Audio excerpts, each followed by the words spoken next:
அனைவருக்கும் வணக்கம்.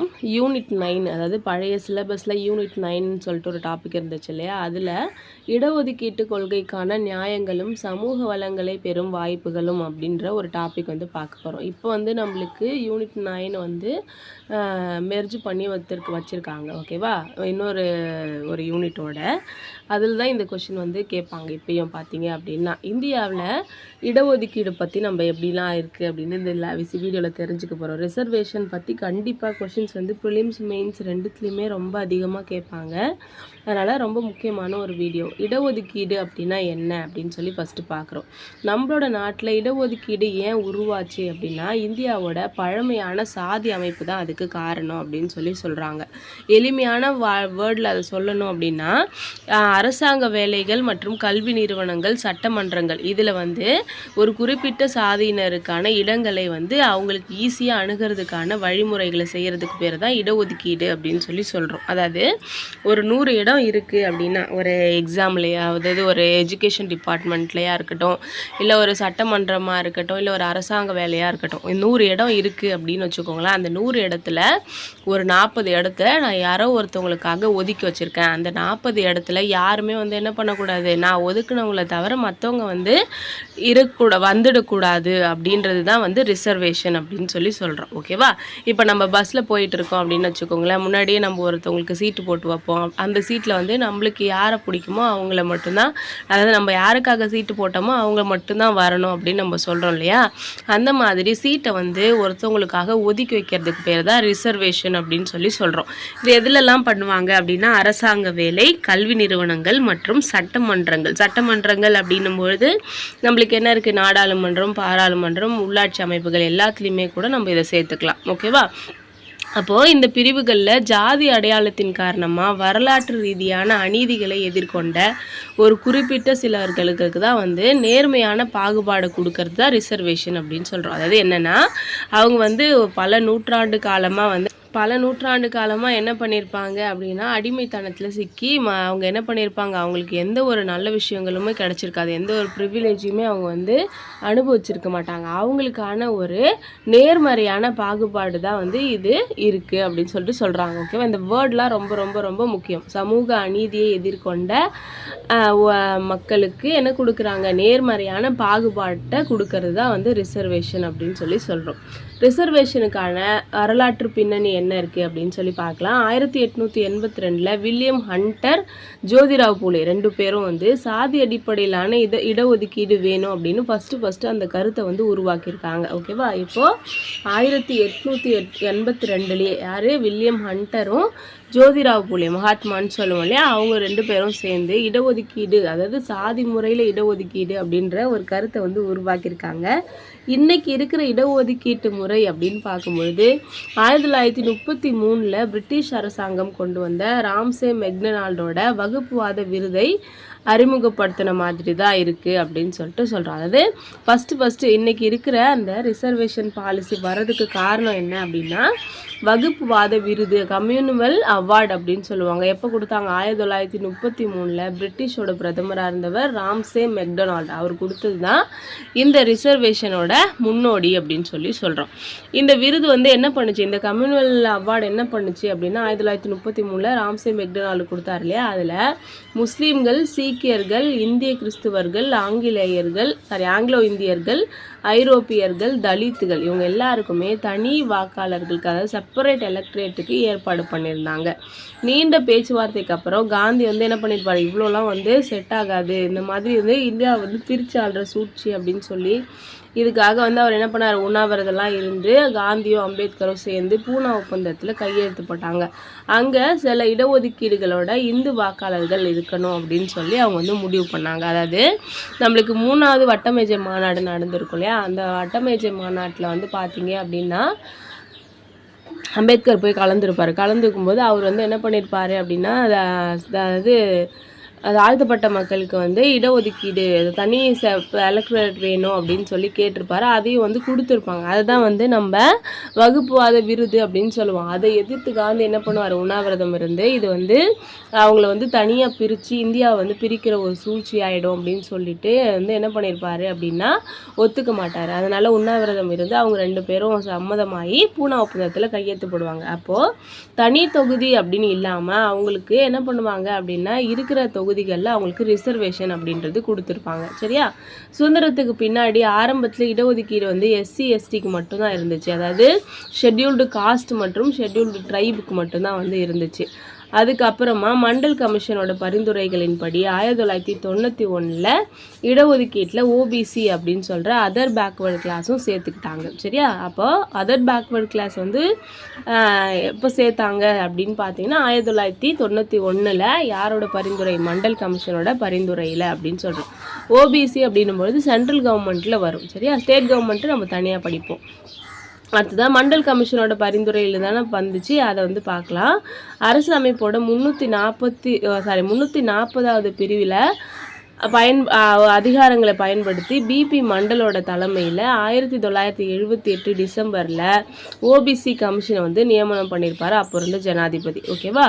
அப்போது பிற்படுத்தப்பட்டோர் ஆணையம் அப்படின்றத உருவாக்குன அமைப்பு எது, அதாவது அரசியலமைப்பு விதி எது அப்படின்னு பார்த்தீங்கன்னா 340வது பிரிவு. எப்போ உருவாக்குனாங்க? 1978 உருவாக்குனாங்க. இந்தியாவில் சமூக மற்றும் கல்வி ரீதியாக பின்தங்கிய வகுப்புகளை கண்டுபிடிச்சி என்னென்ன அளவுகோல்கள் மூலமாக கண்டுபிடிக்கலாம் அப்படின்றத தீர்மானித்து அவங்களோட முன்னேற்றத்துக்காக என்னென்ன நடவடிக்கைகள் எடுக்கணும் அப்படின்னு சொல்லுங்க அப்படின்னு சொல்லி தான் இந்த ஆணையம் வந்து உருவாக்குனாங்க. அதாவது மண்டல் கமிஷன் உருவாக்கப்பட்டது எதுக்காக அப்படின்னா சமூக மற்றும் கல்வி ரீதியாக பின்தங்கிய வகுப்பினரை அடையாளம் காண, அவங்கள அடையாளம் காண்றதுக்கு என்னென்ன மாதிரியான அளவுகோல்கள் வேணும் அப்படின்றது தீர்மானிக்க, அது மட்டும் இல்லாமல் அவங்களோட வளர்ச்சிக்காக என்னென்ன முயற்சிகள் நம்ம எடுக்கணும் அப்படின்றத பரிந்துரை பண்ணுறதுக்கு, இதை 3 விஷயத்துக்காகவும் வந்து மண்டல் கமிஷன் உருவாக்குறாங்க. எப்போ? 1978. இந்த ஆணையம் வந்து மக்கள் தொகையில் 52% வந்து யார் தான் இருக்காங்க அப்படின்னா பின்தங்கிய மக்கள் தான் இருக்காங்க அப்படின்றத சொல்லுச்சு. அது மட்டும் இல்லாமல் இவங்களுக்கு அரசு வேலைகளில் 27% இடஒதுக்கீடை கொடுக்கணும் அப்படின்னு சொல்லுச்சு. அதாவது SC ST தவிர 52% மக்கள் வந்து பின்தங்கிய வகுப்பினராக தான் இருக்காங்க, அதாவது அதர் பேக்வேர்டு கிளாஸாக இருக்காங்க. அவங்களுக்கு அரசாங்க வேலைகளில் 27% என்ன பண்ணணும், இடஒதுக்கீடு கொடுக்கணும் அப்படின்னு சொல்லுச்சு. இந்த ஆணையம் வந்து சமூக மற்றும் கல்வி பொருளாதார ரீதியாக பின்தங்கிய நிலையை சுட்டி காட்டுறதுக்கு 11 குறிகாட்டிகளை உருவாக்குச்சு. இதை வந்து எக்ஸாமில் கூட கேட்டிருக்காங்க, ரொம்ப முக்கியம். ஒரு 11 அளவுகோல்களை வந்து சொல்லுது. இப்போ 11 அளவுகோல்லையும் வந்து அவங்க பின்தங்கி இருக்காங்க அப்படின்னா அவங்க வந்து பேக்வேர்டு கிளாஸு அப்படின்னு சொல்லியிருப்பாங்க. ஓகேவா? இந்துக்களிடையே பிற்படுத்த வகுப்பினரை அடையாளம் காண்பதற்காக வந்து என்ன பண்ணாங்க, கமிஷன் வந்து இது பண்ணாங்க. அது மட்டும் இல்லாமல் இந்து இல்லாதவங்க முஸ்லீம்கள், சீக்கியர்கள், கிறிஸ்துவர்கள், புத்த மதத்தினர் இவங்களையும் பார்த்தீங்க அப்படின்னா பின்தங்கிய வகுப்பினரை அடையாளம் கண்டிருக்கு இந்த கமிஷன். ஓகேவா?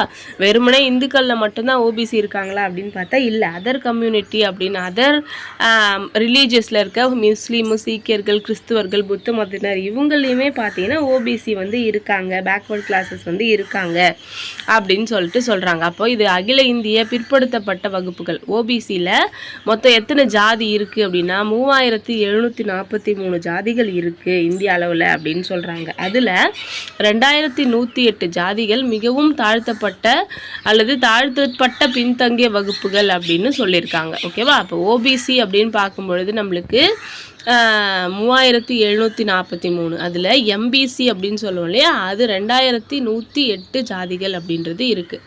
அடுத்ததாக நம்மளுக்கு ரிசர்வேஷன் பற்றி முக்கியமான கேசஸ்லேருந்து கொஷின் வந்து கேட்பாங்க. அதில் ஃபஸ்ட் நம்ம பார்க்க போகிறது இந்திர சஹானி கேஸ் 1992 வந்து வந்திருக்கு. பிற்படுத்தப்பட்ட வகுப்பினருக்கு 1991 பார்த்தீங்க அப்படின்னா இடஒதுக்கீடு கொடுக்குறாங்க. எங்கே அப்படின்னா கல்வி மற்றும் அரசு பணிகளில் 27% இடஒதுக்கீடு கொடுக்குறாங்க. அப்படி செஞ்ச போது உயர் சாதியினருக்கு இடையே வந்து பார்த்தீங்க அப்படின்னா பொருளாதார ரீதியாக பின்தங்கிய வகுப்பினருக்கு 10% வந்து கவர்மெண்ட் வந்து இடஒதுக்கீடு கொடுத்தாங்க. அதாவது அதுக்கு முன்னாடி, அதாவது இடஒதுக்கீடு கொடுக்கறதுக்கு முன்னாடி அப்படின்னு சொல்கிறோம்.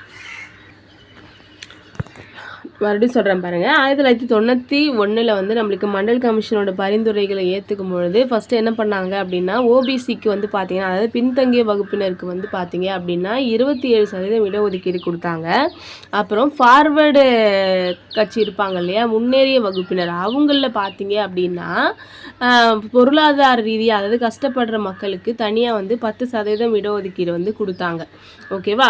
அதை வந்து இந்த கேஸ் வந்து என்ன பண்ணோம் அப்படின்னா, வேண்டாம் அப்படின்னு சொல்லி நிறுத்தி வச்சிரும் இந்த கேஸில். ஓகேவா? அடுத்தது இந்த வழக்கில் உச்சநீதிமன்றம் என்ன சொல்லுது அப்படின்னா, இடஒதுக்கீட்டு பயனாளிகளோட பர்சன்டேஜ் வந்து மக்கள் தொகையில் 50% தாண்டக்கூடாது. இப்போ 100 வேலை இருக்குது அப்படின்னா ஒரு 50% 50 வேலையை மட்டும்தான் நீங்கள் என்ன பண்ணணும், ரிசர்வ் பண்ணி வைக்கணும். எல்லாத்தையுமே தூக்கி எல்லாருக்கும் ரிசர்வேஷன் சொல்லிட்டு வச்சிடக்கூடாது.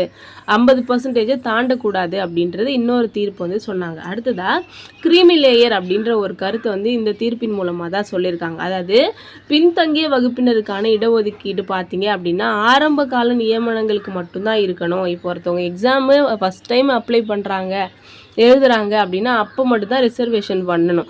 அவங்க வேலைக்கு சேர்ந்ததுக்கப்புறம் மேலே வந்து அவங்களுக்கு நிறைய ப்ரொமோஷன்ஸ்லாம் வரும் இல்லையா, அந்த இடத்துல பார்த்தீங்க அப்படின்னா அங்கேயும் போய் இடஒதுக்கீடு வந்து பண்ணக்கூடாது அப்படின்னு சொல்லி தீர்ப்பு வந்து கொடுத்துருக்காங்க. அது மட்டும் இல்லாமல் கிரீமி லேயர் அப்படின்னா என்ன அப்படின்னு நம்ம தெரிஞ்சுக்கணும். கிரீமி லேயர் அப்படின்றது தாழ்த்தப்பட்ட வகுப்பினராக இருப்பாங்க. அவங்க வந்து சாதி அடிப்படையில் வந்து தாழ்த்தப்பட்டவராக இருந்தாலும் கூட அவங்க வந்து என்ன பண்ணியிருப்பாங்க அப்படின்னா நல்ல பணக்காரங்களாக, ஏற்கனவே நிறைய கவர்மெண்ட் ஜாபில் இருக்கிறவங்களாக இருப்பாங்க. அவங்களெல்லாம் வந்து மறுபடியும் என்ன பண்ணக்கூடாது, மறுபடியும் அவங்களுக்கு ரிசர்வேஷன் கொடுத்து மேலே தூக்கணும் அப்படின்றது அவசியம் இல்லாதது. அதனால் அவங்களெல்லாம் வந்து என்ன பண்ணணும், நீக்கிடணும் அப்படின்னு சொல்லி சொன்னது தான் கிரீமி லேயர் அப்படின்னு சொல்லிட்டு சொல்கிறோம். இப்போ வந்து ஒரு பாலாடை வந்து எப்படி மேலே வந்து நிற்கும், ஏற்கனவே அவங்க மேலே வந்திருப்பாங்க, அதனால் அவங்கள மறுபடியும் தூக்கி விடணும் அவசியம் இல்லை இல்லையா, அதுதான் வந்து கிரீமி லேயர் அப்படின்னு சொல்லி சொல்கிறாங்க. அடுத்ததாக 2019 நம்மளோட அரசியலமைப்பு 103வது சட்ட திருத்தம் என்ன பண்ணுச்சு அப்படின்னா, அரசாங்க வேலை மற்றும் கல்வி நிறுவனங்களில் பொருளாதார ரீதியாக பின்தங்கிய உயர் சாதியினருக்கு மறுபடியும் அந்த 10% இடஒதுக்கீடை வந்து கொடுத்துருக்காங்க. சரியா?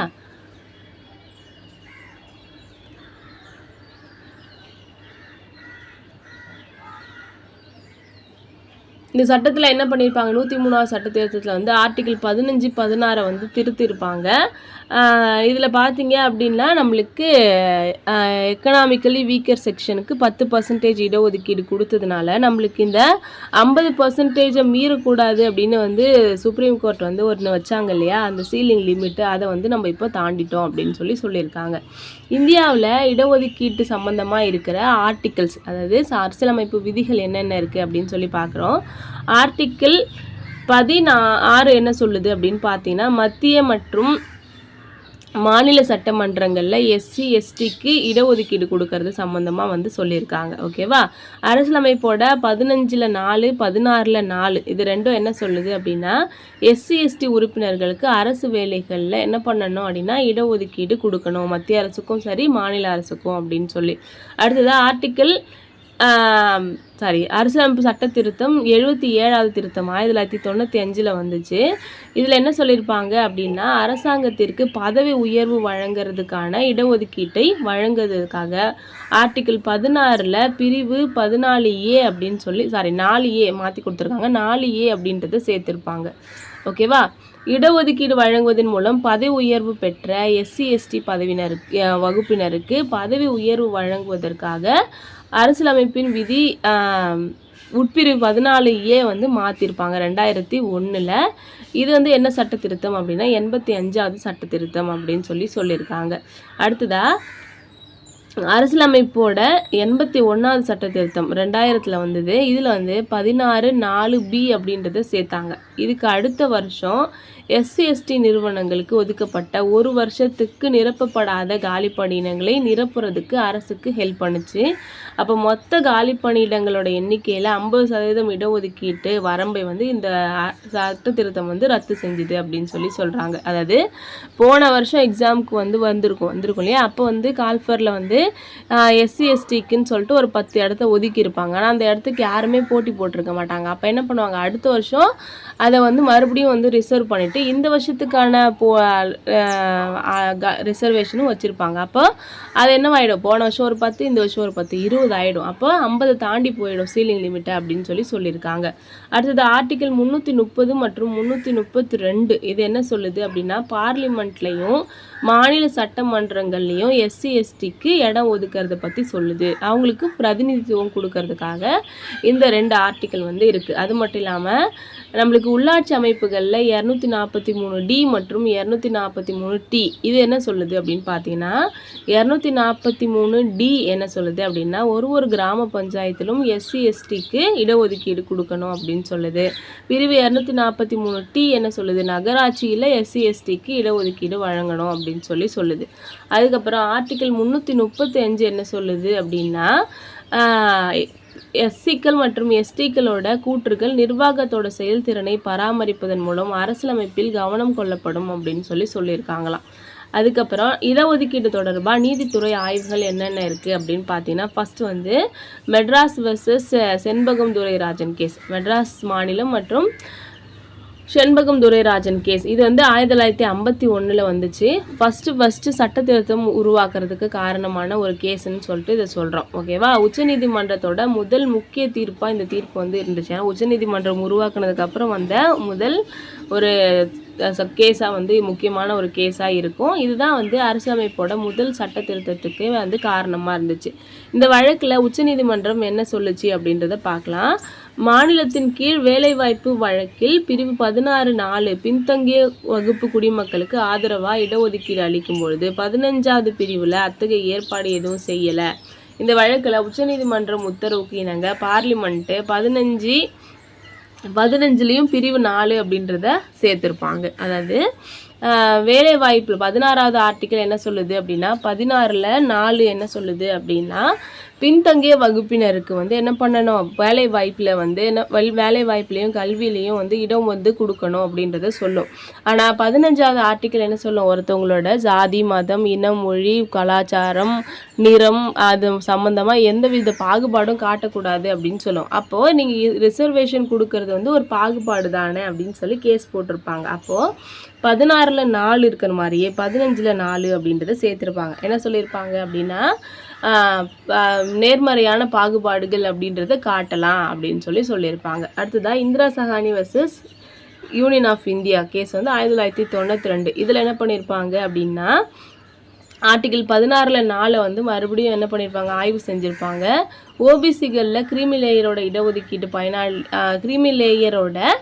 இடஒதுக்கீடு பயனாளிகள் பட்டியலிருந்து விலக்கணும் அப்படின்றத சொல்லியிருப்பாங்க. அதாவது பதவி உயர்வுகளில் இடஒதுக்கீடு இருக்கக்கூடாது, மொத்த ரிசர்வேஷன் 50% தாண்டக்கூடாது அப்படின்றதெல்லாம் சொல்லியிருப்பாங்க. ஓகேவா? அதுக்கப்புறம் ஓபிசிகளில் பணக்காரங்களாக இருப்பாங்க இல்லையா, அவங்களுக்கு ரிசர்வேஷன் கொடுக்கக்கூடாது அப்படின்றதையும் சொல்லியிருப்பாங்க. அடுத்தது பார்லிமெண்ட்டு 77வது அரசியலமைப்பு திருத்த சட்டத்தை இயற்றியது அப்படின்னு சொல்கிறாங்க. 77வது சட்ட திருத்தம் என்ன சொல்லுச்சு அப்படின்னா, 16ல் 4A அப்படின்றத சேர்த்துருப்பாங்க. பொது வேலை வாய்ப்பில் சமூகத்தில் போதுமான பிரதிநிதித்துவம் செய்யலை அப்படின்னா அவங்களுக்கு வந்து எஸ்சி எஸ்டிக்கு ஆதரவாக இடங்களை ஒதுக்கணும் அப்படின்றது தான் இந்த ஒரு அரசியலமைப்பு சட்ட திருத்தம். அடுத்த கேஸ் வந்து Nagarajan versus union of India case 2006வது வருஷம் வந்துச்சு. உச்சநீதிமன்றம் சரத்து 16(4)A அப்படின்றத உறுதி பண்ணுச்சு. அது மட்டும் இல்லாமல் அரசியலமைப்பு ரீதியாக இது வந்து செல்லும் அப்படின்றத சொல்லியிருக்காங்க. அடுத்தது எஸ்சி எஸ்டி சமூகம் வந்து கல்வி ரீதியாக பின்தங்கிய நிலையில் இருக்கணும் அவங்களுக்கு ரிசர்வேஷன் கொடுக்கும்போது. ஓகேவா?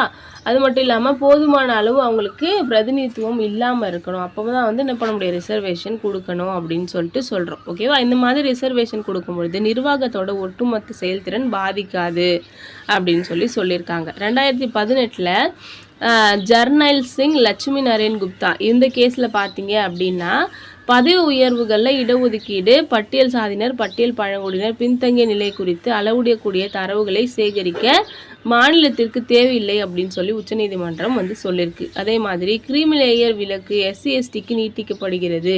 அதனால் கிரீமிலேயரை சேர்ந்த SC/ST நபர்களுக்கு பதவி உயர்வு வழங்குறதுல அரசு வந்து இடஒதுக்கீடு கொடுக்கக்கூடாது அப்படின்றத சொல்லியிருக்காங்க. முன்னாடி சொன்னது தான், ஒருத்தவங்களே என்ட்ரியில் வந்து என்ன பண்ணலாம், ரிசர்வேஷன் கொடுக்கலாம், மேலே வந்து ரிசர்வேஷன் அப்படின்றது தேவையில்லை அப்படின்றத சொல்லியிருக்காங்க. அடுத்ததாக இடஒதுக்கீடு ஏன் தேவை அப்படின்னு சொல்லி பார்க்குறோம். இது வந்து நம்மளுக்கு மெயின்ஸில் வந்து கேட்பாங்க. இந்த மாதிரி கொஷின் வந்து மெயின்ஸில் நிறைய வந்திருக்கும். இடஒதுக்கீடுக்கு நேர்மறையான எதிர்மறையான வாதங்களை நீங்கள் முன்வைங்க அப்படின்னு சொல்லி அப்போ வந்து நம்மளுக்கு தேவைப்படும். அது மட்டும் இல்லாமல் இப்போ வந்து கூற்று காரணங்கள் கொஷினில் கேட்குறாங்களே, அதுலேயே இந்த மாதிரி கொஷின்ஸ்லாம் கேட்குறாங்க. இடஒதுக்கீடு ஏன் தேவை அப்படின்னா, ஒரு நாட்டில் பின்தங்கிய வகுப்பினர் பழைய 100-200 வருஷமாக என்ன பண்ணாங்க அப்படின்னா அநீதியை சமாளிச்சுட்டு வந்திருக்காங்க. அப்போ அவங்களுக்கு ஏற்படுத்தப்பட்ட அநீதிக்கு அவங்களுக்கு நீதி கொடுக்கணும் அப்படின்றது தான் ஃபஸ்ட்டு காரணமாக இருக்குது. பல நூற்றாண்டு காலங்களாக எந்த ஒரு வளங்களையும் வழிமுறைகளையும் அணுகிறதுக்கு அவங்களுக்கு இடமே கொடுக்கல. அதனால் அவங்களால எதுலேயுமே போட்டி கூட போட முடியாது. அவங்களுக்கு வந்து நம்ம வந்து இப்போ என்ன பண்ணுறோம், அதுக்கான ஒரு தீர்வை வந்து கொடுக்குறோம். அது மட்டும் இல்லாமல் பின்தங்கிய பிரிவினருக்கு ஒரு சமநிலையை வந்து கொடுக்கணும், லெவல் பேயிங் ஃபீல்டு அப்படின்னு சொல்லி சொல்கிறாங்க. அதாவது எல்லாரும் சமநிலையில் இருக்கணும் அப்படின்றத உருவாக்குறதுக்காக. அது மட்டும் இல்லாமல் போதிய பிரதிநிதித்துவம் அவங்களுக்கு கிடைக்கணும் அப்படின்றதுக்காக. ஆனால் இடஒதுக்கீட்டுக்கு எதிரான வாதங்களும் இருக்குது. என்னென்ன அப்படின்னா, அரசு சேவைகளில் இடஒதுக்கீடு கொடுக்கறதுனால அரசு ஊழியர்களுக்கிடையே நிறைய பகை உணர்வும் பிளவும் ஏற்படுது அப்படின்னு சொல்கிறாங்க. சாதி ஒழிப்பு அப்படின்றது இடஒதுக்கீட்டு கொள்கை மூலமாக இன்றைக்கும் நடைமுறைக்கு சாத்தியமே இல்லாமல் இருக்குது அப்படின்னு சொல்கிறோம். சாதி அடிப்படையில் தான் இடஒதுக்கீடு கொடுக்குறோம் அப்படின்றதுனால சமூகத்தில் சாதி அப்படின்ற கருத்து இன்னும் அதிகமாக நிலைநிறுத்தப்படுது அப்படின்னு சில பேர் நம்புகிறாங்க. அடுத்தது, வரலாற்று ரீதியாக பின்தங்கிய சமூகங்களுக்கு சமமான அணுகல் வழங்கப்படுவதை உறுதி செய்வதற்காக இந்த இடஒதுக்கீடு கொடுத்தாங்க. ஆனால் பொருளாதார முன்னேற்றத்தை பொருட்படுத்தாமல் அவங்க எவ்வளோ பணக்காரங்களாக இருந்தாலும் மறுபடியும் அவங்க ரிசர்வேஷனில் சலுகையை வந்து அனுபவிக்கிறாங்க அப்படின்ற ஒரு விஷயம் இருக்குது. அதுக்கப்புறம் இடஒதுக்கீடு வந்து பார்த்திங்கன்னா ஒருத்தவங்களோட சுயமரியாதையை அழிக்குது அப்படின்றாங்க. ஏன்னா நீ வந்து கம்மியான மார்க் எடுத்தாலே உள்ளே போயிடலாம் அப்படின்னும் பொழுது உங்களுக்கு மதிப்பு அப்படின்றது குறைஞ்சிடுது அப்படின்றது சில பேரோட இதாக இருக்குது. அது மட்டும் இல்லாமல் பின்தங்கியவர்களை தீர்மானிக்க போட்டி எதுவுமே இல்லை அப்படின்னு சொல்லியிருக்காங்க. அடுத்ததாக பல முற்போக்கான நாடுகளில் என்ன சொல்லுவாங்க, ஸ்கில்லு தான் வந்து முக்கியம் அப்படின்னு சொல்லுவாங்க. ஆனால் இங்கே வந்து ரிசர்வேஷன் அப்படின்றது இருக்கிறதுனால ஸ்கில்லுக்கான இம்பார்ட்டன்ஸ் வந்து குறையுது அப்படின்னு சொல்கிறாங்க. ஓகேவா. அடுத்தது, வர்க்க விசுவாசம் ஆதிகால அடையாளங்களை தூண்டுவதன் மூலம் குறுகிய அரசியல் முடிவுகளை பூர்த்தி செய்வதற்கான கருவியாக இது மாறிவிட்டது அப்படின்னு சொல்கிறாங்க. அவங்கவுங்க ஜாதிக்கு அவங்க வந்து விசுவாசமாக இருப்பாங்க. அது மட்டும் இல்லாமல் பழைய காலத்தில் வந்து அவங்க வந்து அடிமைப்பட்டிருந்தாங்க அப்படின்ற விஷயங்களெல்லாம் வந்து சொல்லி அவங்கள எமோஷன் இதில் வந்து பண்ணுறது, இதெல்லாம் வந்து இப்போ வந்து முக்கியமாக இருக்குது அப்படின்றது சொல்லியிருக்காங்க. அதுக்கப்புறம் பின்தங்கிய சாதிக்குள்ளேயும் பார்த்தீங்க அப்படின்னா ஆதிக்கம் செலுத்தும் வர்க்கம் அப்படின்றது இருக்குது. ஒருத்தவங்க SCயாக இருக்காங்க அப்படின்னா எல்லாரும் ஒரே மாதிரி இருக்கிறதில்ல, அங்கேயும் வந்து 2-3 பிரிவுகள் இருக்குது. அங்கேயும் வந்து பார்த்தீங்க அப்படின்னா அதில் பின்தங்கிய சாதியினர் அப்படின்றவங்க இருக்காங்க. அவங்க வந்து ரொம்ப ஓரங்கட்டப்படுறாங்க. இப்போ ஒரு SC கம்யூனிட்டி இருக்காங்க அப்படின்னா அவங்கள பிரிவுகளில் அதிகமான செல்வாக்கோடு இருக்கிறவங்களுக்கு தான் நல்லது கிடைக்குது. அதில் கம்மியாக இருக்கவங்களுக்கு என்ன பண்ண மாட்டுது, ஓரங்கட்டப்படுறாங்க அப்படின்றது சொல்கிறாங்க. அதுக்கப்புறம் உயர் சாதியிலையும் பார்த்தீங்க அப்படின்னா நிறைய ஏழைகள் இருக்காங்க. அப்போது அவங்க வந்து என்ன பண்ணுறாங்க, எந்த ஒரு சலுகையுமே அனுபவிக்க முடியாத நிலையில் அவங்களுக்கு விரக்தியும் வெறுப்பும் வந்து ஏற்படுது அப்படின்னு சொல்கிறாங்க. ஓகேவா. அடுத்ததாக இடஒதுக்கீடு அதிகரிப்பதற்கான காரணங்கள் என்னென்ன அப்படின்னு சொல்லி பார்க்குறோம். தவறான சிந்தனை வளர்ச்சி கொள்கைகளின் பாதகமான விளைவுகளுக்கு ஒரு தீர்வாக இடஒதுக்கீடு அப்படின்றது இருக்குது அப்படின்னு சொல்கிறாங்க. வளர்ந்த மாநிலங்கள்னு சொல்லப்படுற ஹரியானா, குஜராத், மகாராஷ்டிரா இவங்கெல்லாம் பார்த்தீங்க அப்படின்னா ஒப்பீட்டளவில் சிறப்பாக இருந்தாலும் 3 விஷயங்களில் அவங்க வந்து மக்களை வந்து கவலைப்பட வைக்கிறாங்க. என்னென்னா, கடுமையான விவசாய துன்பம், வேலை வாய்ப்பு வளர்ச்சியில் தேக்கம், வளர்ச்சி பாதையில் சிதைவு, இதெல்லாம் வந்து குஜராத், ஹரியானா, மகாராஷ்டிராவில் இருக்குது அப்படின்னு சொல்கிறாங்க. இந்த மாதிரி இருக்கிறதுக்கு பதிலாக இடஒதுக்கீடு பற்றி பேசுகிறது ஈஸி அப்படின்னு சொல்லியிருக்காங்க. உயர் சாதியினரிடையே இடஒதுக்கீடு கோரிக்கைகள் அதிகரித்து வருவது சலுகையை இழக்கும் அப்படின்ற அச்சம் வந்து ஏற்படுது, மாற்றத்தை சமாளிக்க முடியாமை அப்படின்றது உருவாகுது அப்படின்னு சொல்லிட்டு சொல்கிறாங்க. ஓகேவா? பின்தங்கிய வகுப்புகள் போன்ற ஒத்த நன்மையை பெறாதனால உயர் அரசு சாதிகள், குறிப்பாக அரசாங்க வேலைகள் பின்னணியில் இருக்கிற பின்தங்கியதாக வந்து அவங்க வந்து ஃபீல் பண்ணியிருக்காங்க. அதாவது உயர் சாதியினர் வந்து கவர்மெண்ட் ஜாபுக்கே போக முடியல அப்படின்னு அவங்க ஃபீல் பண்ணுறாங்க அப்படின்னு சொல்கிறாங்க. நம்மளோட பரிந்துரையாக நம்ம என்ன எழுதலாம் அப்படின்னா, இடஒதுக்கீடு சலுகைகள் தாழ்த்தப்பட்ட சாதியினரிடமிருந்து பெரும்பாலான பின்தங்கிய குழந்தைகளுக்கு வர வேண்டும். சாதி குறிச்சொல் கொண்ட சில சலுகை பெற்ற குழந்தைகளுக்கு வரக்கூடாது. அதாவது என்ன அப்படின்னா, ஜாதி பேரை வச்சுக்கிட்டு பணக்காரங்களாக இருக்கவங்களுக்கு ரிசர்வேஷன் அப்படின்றது வேண்டாம். உண்மையாலுமே கஷ்டப்படுறவங்களுக்கு தான் ரிசர்வேஷன் வேணும் அப்படின்றத சொல்லியிருக்காங்க. உயர் பதவியில் இருக்கிற அதிகாரிகளோட குடும்பத்தில், நல்லா சம்பாதிக்கிறவங்களோட குடும்பத்தில் வருமானம் ரொம்ப அதிகமாக வறுமை கோட்டுக்கு மேலே இருக்காங்க அப்படின்னா அவங்க வந்து என்ன பண்ணக்கூடாது, ரிசர்வேஷனோட சலுகைகளெல்லாம் பெறக்கூடாது. ஒரு சமூகத்திலிருந்தும் தேவைப்படுற நபர்களுக்கு ரிசர்வேஷன் அப்படின்றது கொடுத்தாதான் நியாயமான முறையில் நம்ம என்ன பண்ண முடியும்னா நடந்துக்க முடியும் அப்படின்னு சொல்கிறாங்க. ஓகேவா? அப்போது இடஒதுக்கீடு கொடுக்கணும் அப்படின்னா உண்மையிலே பொருளாதார ரீதியாக பின்தங்கினவங்களை கண்டுபிடிச்சி அவங்களுக்கு தான் வந்து என்ன பண்ணணும், ரிசர்வேஷன் கொடுக்கணும் அப்படின்னு சொல்கிறோம். அடிமட்டத்தில் கல்வி அப்படின்றது முக்கியமான ஒரு விஷயமா இருக்குது. படித்தோம் அப்படின்னா நல்ல மாற்றங்கள் அப்படின்றது உருவாகும். அதன் மூலமாக தான் நாடு வந்து முன்னேறும் அப்படின்றத சொல்லியிருக்காங்க. விழிப்புணர்வு உருவாக்குவதற்கான தேவை இருக்குது. ஏன்னா முன்பதிவு செய்யப்படாத பிரிவுகள் ஏற்பாட்டை எதிர்த்து நிற்கும்போது ஒதுக்கப்பட்ட பிரிவுகளுக்கு தேவைப்படுற பிரிவுகள் அந்த ஏற்பாட்டிலேருந்து எவ்வாறு பயனடைவது என்பது பற்றியும் அல்லது எத்தகைய விதிகள் உள்ளனவா என்பது பற்றியும் தெரியாது. அதாவது ஒன்றும் இல்லை, நம்மளுக்கு வந்து விழிப்புணர்வே இல்லாமல் இருக்குது, நம்மளுக்கு வந்து ரிசர்வேஷன் இருக்குது அப்படின்ற விஷயமே தெரியாமல் இருக்கிறதுனால நம்மளுக்கு இவ்வளோ நல்ல விஷயங்கள் நம்மளுக்கு இருக்குது அப்படின்றதே தெரியாமல் அவங்க என்ன பண்ணுறாங்க, இன்னும் கஷ்டப்படுறாங்க. அதை வந்து நம்ம தெரிய வைக்கணும் அப்படின்றத சொல்லியிருக்காங்க. அடுத்தது உயர்கல்வி வேலைகளில் சேர்றதுக்கு இடஒதுக்கீடு வழங்குறதுக்கு பதிலாக அனைத்து சாதிகளிலையுமே கிரீமி லேயரை வந்து கண்டுபிடிச்சிட்டோம் அப்படின்னா, அவங்கள வந்து வெளில தள்ளிட்டோம் அப்படின்னா நம்மளுக்கு வந்து ரிசர்வேஷன் அப்படின்றது ரொம்ப நியாயமாக இருக்கும். அது மட்டும் இல்லாமல் ஸ்கில் டெவலப்மெண்ட் அப்படின்றதும் தேவை அப்படின்றது சொல்லியிருக்காங்க. அடுத்ததாக நம்மளுக்கு இடபிள்யூஎஸ், அதாவது எக்கனாமிக்கலி பேக்வர்ட் செக்ஷனுக்கு வந்து 10% ரிசர்வேஷன் கொடுக்குறோம் இல்லையா, அதை பற்றி சொல்லியிருக்காங்க. பொருளாதாரத்தில் பின்தங்கிய முற்பட்ட சாதியினருக்கு ஒரு 10% இடஒதுக்கீடு இப்போ 103ஆம் சட்ட திருத்தத்தின் மூலமாக கொண்டு வந்திருக்காங்க. அதாவது ஜாதி ரீதியாக பார்த்தீங்க அப்படின்னா அவங்க வந்து ரொம்ப முற்போக்கான இடத்துல இருப்பாங்க. ஆனால் பொருளாதார ரீதியில் பார்க்கும்பொழுது அவங்க ரொம்ப கஷ்டப்படுறவங்களா இருப்பாங்க. கஷ்டப்படுறவங்களுக்கு மட்டும் என்ன பண்ணுறாங்க, கல்வி மற்றும் வேலைவாய்ப்பில் 10% இடஒதுக்கீடு கொடுக்குறாங்க. இந்த இடஒதுக்கீடு பெறதுக்கு தகுதியானவர்கள் யார் அப்படின்னா, ஆண்டு வருமானம் 8 லட்சத்துக்கு கம்மியாக இருக்கணும், 5 ஏக்கருக்கு கம்மியாக விவசாய நிலம் வச்சுருக்கணும், 1000 சதுர அடிக்கு குறைவாக வீடு வச்சுருக்கணும், நகராட்சி இல்லாத இடத்துல கிராமப்புறத்தில் வந்து பார்த்திங்கன்னா 1000 சதுர அடிக்கு குறைவாக நிலமும், அதே வந்து நகராட்சி இல்லாத இடத்துல 2000 சதுர அடிக்கு குறைவாக வீட்டு மனையும் வச்சுருக்காங்க அப்படின்னா அவங்களாம் வந்து என்ன பண்ணியிருப்பாங்க அப்படின்னா எக்கனாமிக்கலி பேக்வர்ட் செக்ஷன் அப்படின்னு சொல்கிறாங்க. சரியா? இவங்களுக்கெல்லாம் வந்து அந்த 10% ரிசர்வேஷன் அப்படின்றது இருக்குது அப்படின்றத சொல்லியிருக்காங்க. பொருளாதாரத்தில் பின்தங்கி இருக்கிற பொது பிரிவினருக்கான 10% இடஒதுக்கீடு மசோதா 103ஆம் சட்ட திருத்தத்தின் மூலமாக அமலுக்கு வந்துச்சுல, அதில் 165 உறுப்பினர்கள் சைன் போட்டிருக்காங்க.